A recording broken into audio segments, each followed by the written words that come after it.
I'm here at Comic-Con promoting my children's storybook that I wrote called The Squickerwonkers. I just happen to have it here. This is the first in a graphic children's storybook series.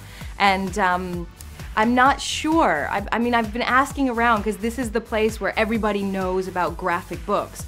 And so far, I think that there isn't really anything that exists like this yet, which is specifically being a graphic storybook for children.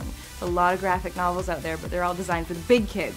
This one's great for the big kids, but it's also good for the little kids, which I'm really excited about because, of course, I just had a child 2 years ago, and I'm very excited about making content for little ones. Absolutely. Visually, it's so Burton-esque. I mean, I love that it's not...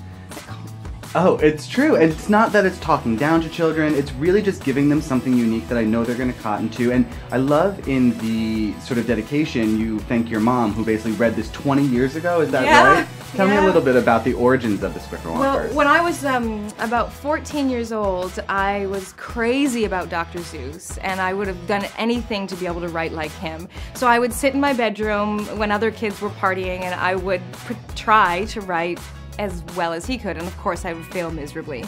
But I wrote this story called The Squickerwonkers, and I read it to my mom, and my mom said to me, "You need to publish that." And of course I was 14 years old, so I didn't. And she has asked me repeatedly for 20 years, when are you going to publish The Squickerwonkers? So finally, when I went to New Zealand to work on The Hobbit with Peter Jackson, and I met his incredible team at the Weta Workshop, I was inspired to try. So 20 years later, Mom, here's my book. She hasn't seen it yet. She doesn't even know it's dedicated to her yet. And this is the first look. This is a sneak peek exclusive for Comic-Con. The book isn't actually released to stores. It's not been released online. It's not been released at all. It's just here at Comic-Con because I think this crowd they hold the bar really high, and I want to see what their reactions are to the book. Do you remember your first Comic-Con, when it was? Yeah, it was 9 years ago, and it was with the show Lost, and Lost had not aired yet, and yet we filled an auditorium of people who were excited about the show. And it's funny because actually I'm here this year unofficially. Obviously I'm in The Hobbit. I'm not here officially with The Hobbit, but it hasn't aired yet, so nobody's seen my character yet. So again, there's just anticipation, but people are very excited about it. And this book hasn't come out yet. So there's just anticipation. I only ever come here when things aren't real. And once they become real, I like hide in a hole.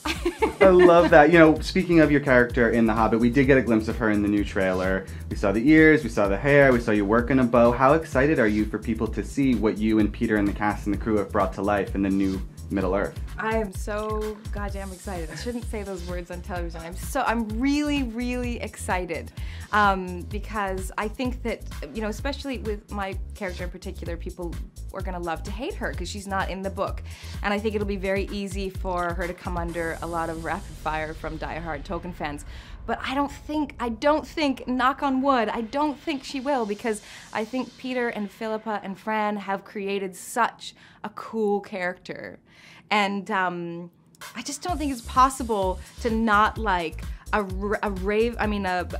ginger-haired, pointy-eared, bow-slinging, knife-wielding, orc-killing female elf. What is there not to love about that?